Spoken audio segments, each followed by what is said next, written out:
The test is in 4 parts. Part 1, Part 2, Part 3, and Part 4. Now look at Part 1. Part 1. You will hear a woman calling an animal park to inquire about a job. First, you have some time to look at questions 1 to 5.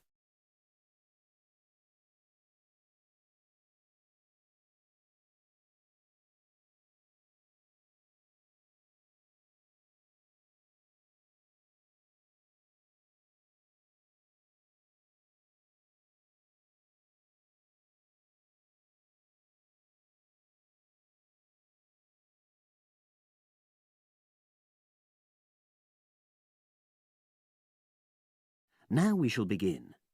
You should answer the questions as you listen, because you will not hear the recording a second time. Listen carefully and answer questions 1 to 5.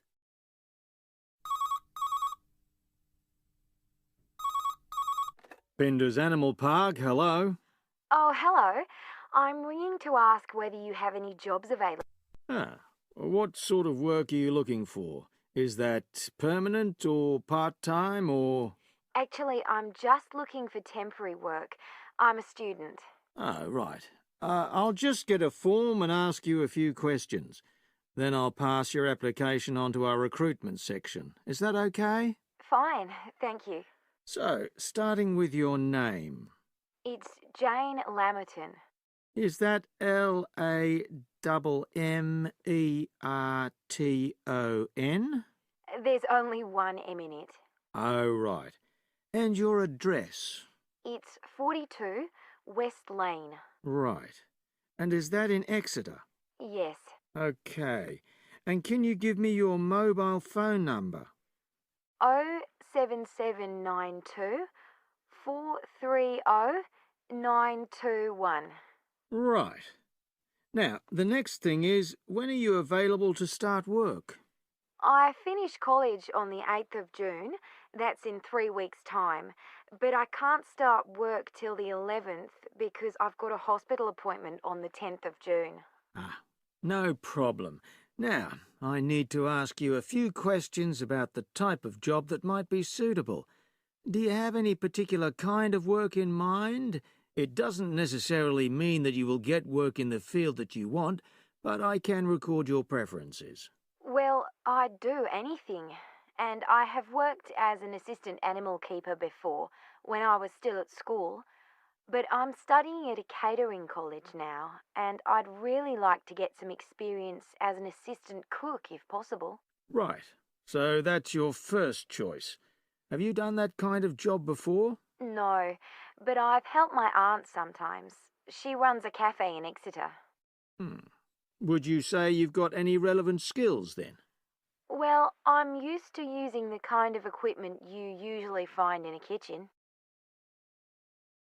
Before you hear the rest of the conversation, you have some time to look at questions 6 to 10.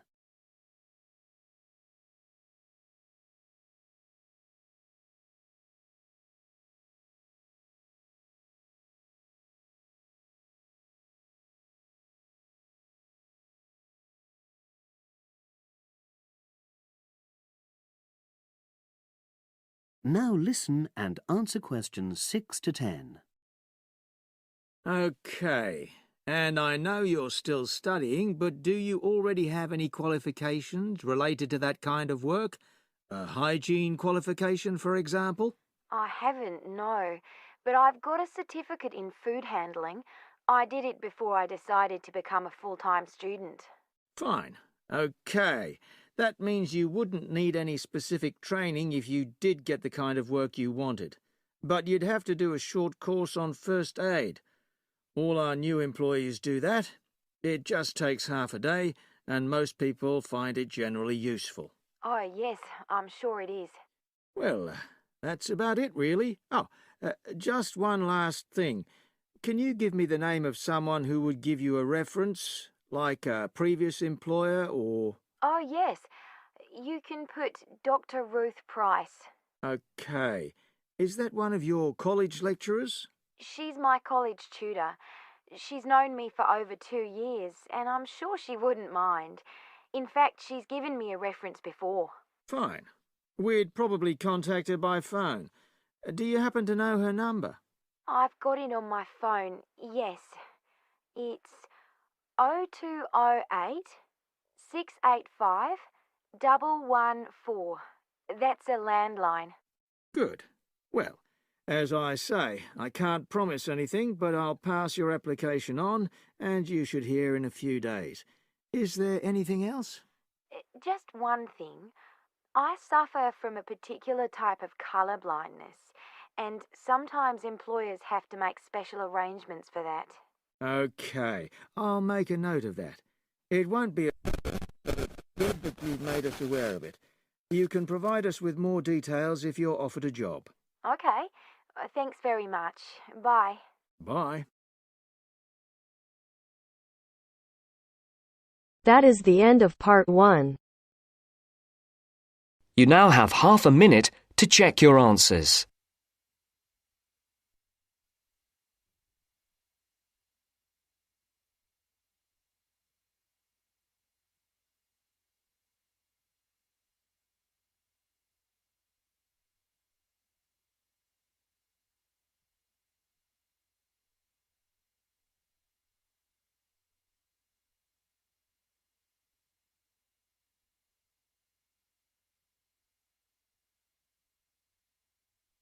Now turns to part 2.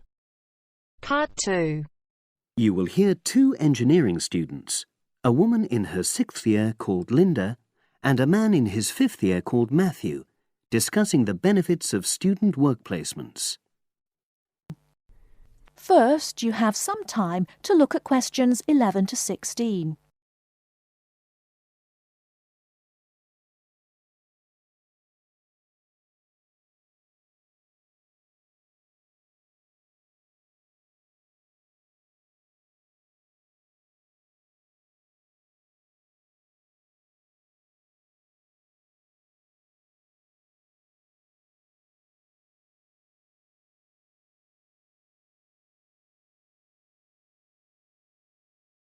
Now, listen carefully and answer questions 11 to 16.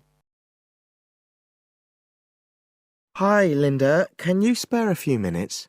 Hello, Matthew. No problem. I just wanted to talk to you about temporary work placements. I've never really thought there was a good reason for doing one. I've got some savings, so I don't really need the money at the moment. But I've had an email from the university about a vacancy that looks quite interesting. You did a placement last year, didn't you? I did, yes. In my case, I wanted to find out if I was making the right career choice before I began applying for permanent jobs. I thought I wanted to work in car manufacturing, but I wasn't sure, so I applied to Toyota. What was the application process like? Lengthy. There were a lot of different parts to it. The dullest one was a psychometric test. You know, when you have to answer loads of questions about yourself. And you're trying to guess what's the best thing to say. Yes. Then there was an activity that we did in groups, which I found really fascinating. Engineers are renowned for being a bit unsociable, but I thought we made a great team. And we had an individual task too. We had to sort through various business documents and prioritize them. It was just like what you have to do as a student, really, just with different content. What exactly were you doing on the placement? I was helping to design some diagnostic software to identify any waste in the car assembly process. Do you mean waste of materials? No, time. Anything that can speed the process up helps to cut costs. How did the work placement compare to being a student? Was it hard work? Yes, it was. I'd had full-time work before. I've done various unskilled jobs during university holidays, and some of those involve long hours. So I thought I'd find it easy. I was wrong, though. I think when you're on placement, you're always trying to prove yourself. So you push yourself hard to succeed? Yes. But I got a lot of support from my employers. They were always helpful. And then, at the end of the placement, I was given formal feedback. Do you mean on your engineering ability? Well, no. I didn't really need that because we had team meetings every other day. and so I had the chance to discuss technical issues and ask about anything that wasn't clear. The evaluation was about general workplace things, like organizational ability, initiative, that sort of thing. I get the impression you think you benefited from the placement. Well, the best thing is that they've offered me a job for next year. Depending on my exam results, of course, but still. A permanent one? Yes. But apart from that, I learned so much. The industrial environment was much more demanding than the academic one, so my general skills improved, like time management, meeting deadlines. And on the technical side, I learned new software packages, like MS Project. Well, I think you've convinced me that work placements are worthwhile, but while you're here, can you give me advice on something else? Before you hear the rest of the talk, you have some time to look at questions 17 to 20.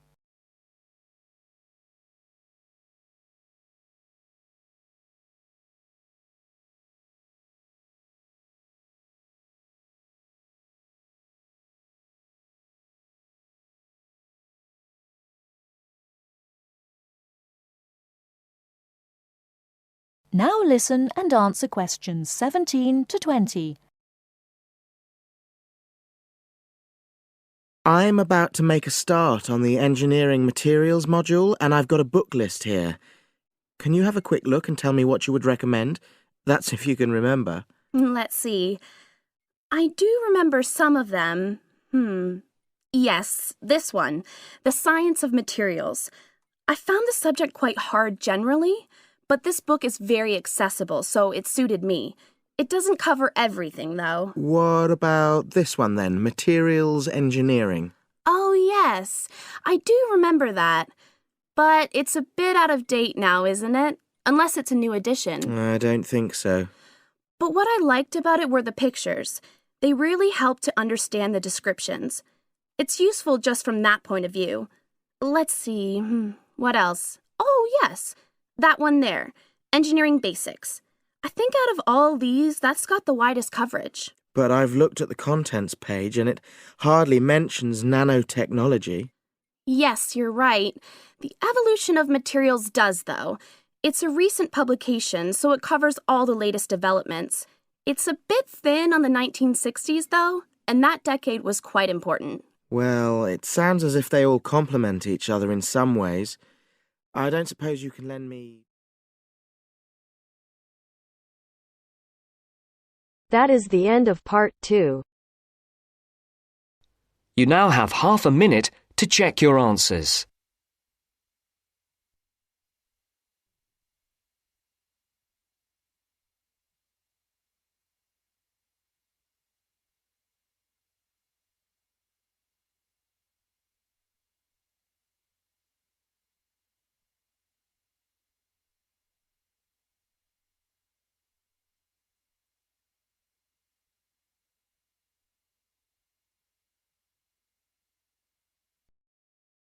Now turns to part 3. Part 3. Maria is a student at university. She has handed the first draft of an essay to her tutor. The tutor has read it, and now they are discussing ways the essay can be improved. First, you have some time to look at questions 21 to 25.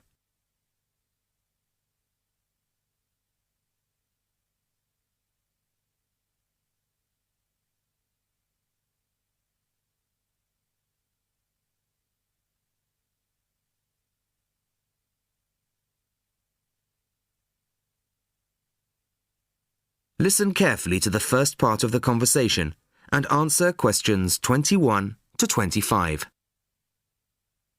Well, Maria, I have to say I was quite impressed by your essay. It's a big improvement on the last one. Really? I'm glad. I put a lot more work into this one. I really spent ages on it. And it shows. You've addressed most of the problems I pointed out last time. In particular, the style and language are much more appropriate for an academic essay. So that aspect is okay? Absolutely. If you carry on like this, you shouldn't have any significant problems in that department. That's a relief. I've been quite worried about that, although I've been reading a lot of other essays to try to get the right style. Well, I'd say you've been successful. There are just one or two minor things you could look at. Your punctuation's quite basic. It's really just full stops and commas. And parentheses. Brackets? Yes, brackets if you prefer. In academic writing, these are best used only occasionally, if at all.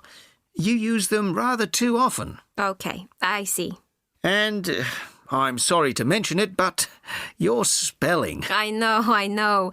But I'm working on a foreign computer. The spell checker doesn't work for English. Are you sure? Have you tried changing the setting to English? No, I haven't. Well, I should see if that's possible. I haven't marked you down this time, but, well, some of my colleagues are a bit old-fashioned about spelling. I'd try to get that sorted out if I were you. Okay, I understand. I'll try to change the setting. Before you hear the rest of the conversation, you have some time to look at questions 26 to 30.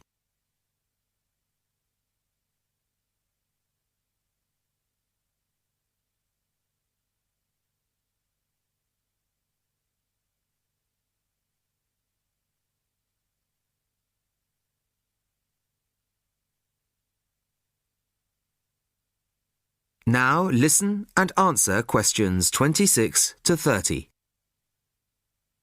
The only major problem I have with the content of your essay is the introduction. The introduction should, well, introduce the theme of the essay. You've put some of the most important points there. For example, this bit.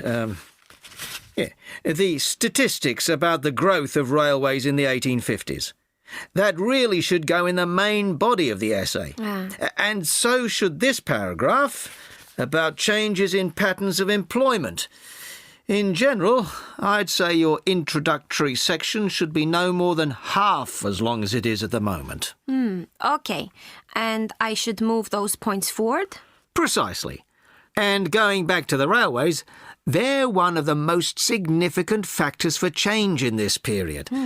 But apart from those statistics in the introduction, you only briefly mention them. I'd like to see a lot more on that, and the influence the expansion of the railways had on patterns of social and economic behaviour. You mean how with the railways people could travel to find work and could meet people from other areas? Exactly. Then in the midsection, well, it's not a big thing, but this quotation from the Times. You think it's too long? Well, you said it. I couldn't think of a way to shorten it. Do you think it's really necessary? You mean I could just get rid of it? Yes. You've already made the point and backed it up with other evidence. The quotation's redundant, really. Okay. Well, that'll be easy. There were various other minor points, which I've noted in the margins. You can look at those later. But moving forward to the end here, I wasn't quite sure what this meant. The final paragraph? Yes. Are you saying that, on the whole, the changes of the mid-19th century tended to improve the lives of ordinary people or not? It's not very clear. It's not? No, it isn't. I'd add a few lines clarifying your position. Okay. When do you want the final draft? No, the end of term will be fine. But there was just one other thing, the bibliography. Did you really read all these books? No. Just the books you actually consulted will be fine. You don't need to include everything ever published on the subject. Right. Okay. Thanks. Bye. Goodbye. That is the end of part 3. You now have half a minute to check your answers.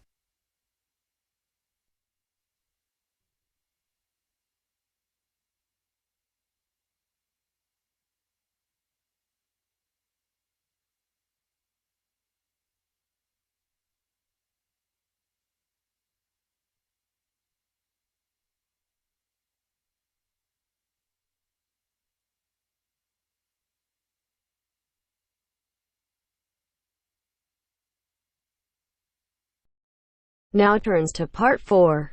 Part 4. You will hear a talk on research in the Indian Ocean.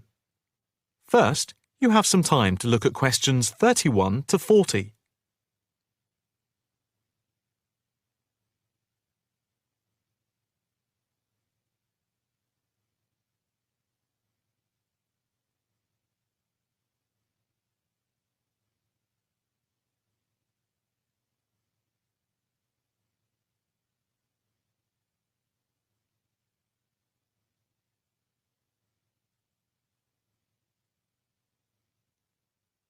Now listen carefully and answer questions 31 to 40. In this, the first lecture in our series on the changing face of the oceans of the world, we are going to look at the Indian Ocean, into which the Oceanography Department at the Institute here in Australia has been doing pioneering research over the past 5 years. Let us start with some facts about the Indian Ocean to give you an idea of the scope and complexity of the enterprise we have undertaken. As you can see from the diagrams here on the screen, showing the relative size of the planet's 5 oceans, the Indian Ocean comes third after the Pacific and Atlantic Oceans, but is larger than the Southern Ocean and the Arctic Ocean. On this slide, you can see that the Indian Ocean is different from the 2 larger oceans in that it is landlocked to the north and does not extend into the cold regions of the North Pole. Covering some 73,440,000 square kilometres, the ocean constitutes approximately 1/7 of the Earth's surface and about 20% of the world's total ocean area. At the equator, it is around 6,400 kilometres wide, with the average depth being about 3,400 metres, and with the deepest point being the Java Trench at 7,450 metres. Flowing into the Indian Ocean, we have some of the world's greatest rivers. The Zambezi here, the Ganges here, the Indus, the Brahmaputra, and the Tigris-Euphrates just here.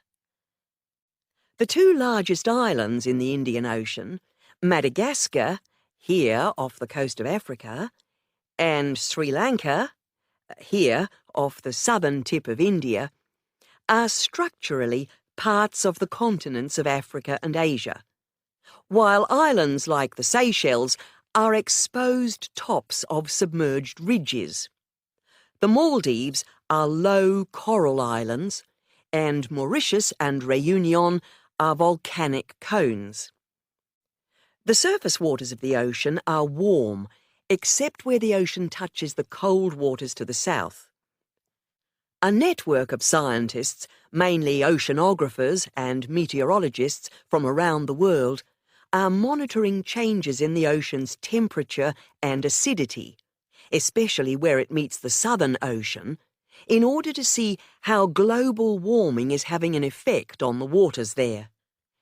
An assessment is also being carried out on how this is impacting on low-lying habitats and peoples in the more populated coastal regions around the rim of the ocean. In the warmer north, islands are vulnerable to even the subtlest changes in sea levels and tides, so they are being closely watched.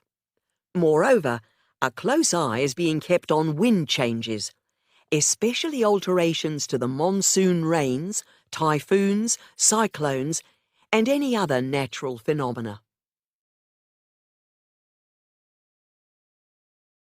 In addition to the information sent from the ship that we have stationed off Antarctica, in the south of the Indian Ocean, data are being transmitted round the clock from buoys anchored at various points around the ocean. 5 of these buoys are observing ice packs and icebergs coming into the Indian Ocean from Antarctica. Besides the buoys, data on cloud cover and wind and temperature change are received by satellite. Satellite images are also being used to record the size of the icebergs from the moment they break off from Antarctica. Their course is then mapped as they move out into the Southern Ocean. Here at the Institute, the raw data from the various sources are received and the information is then constantly processed by a bank of computers. Once the data have been collated, the next step in the process is the analysis by experts here and at centres around the world, looking for even the slightest shift in patterns of temperature, wind, and sea levels. In the light of the fact that this is a global enterprise, the Institute is staffed 24 hours a day with researchers working in shifts, and we are in constant contact with centres all around the world. In total, 900 experts from around the globe are involved in the programme. The work at the Institute is now into the 5th year of a 10-year data collection, which began in 2003. The analysis of the 5 years to 2008 will be published early in 2009. However, changes in patterns are already being noticed since the data have been gathered. That is the end of part 4. You now have half a minute to check your answers.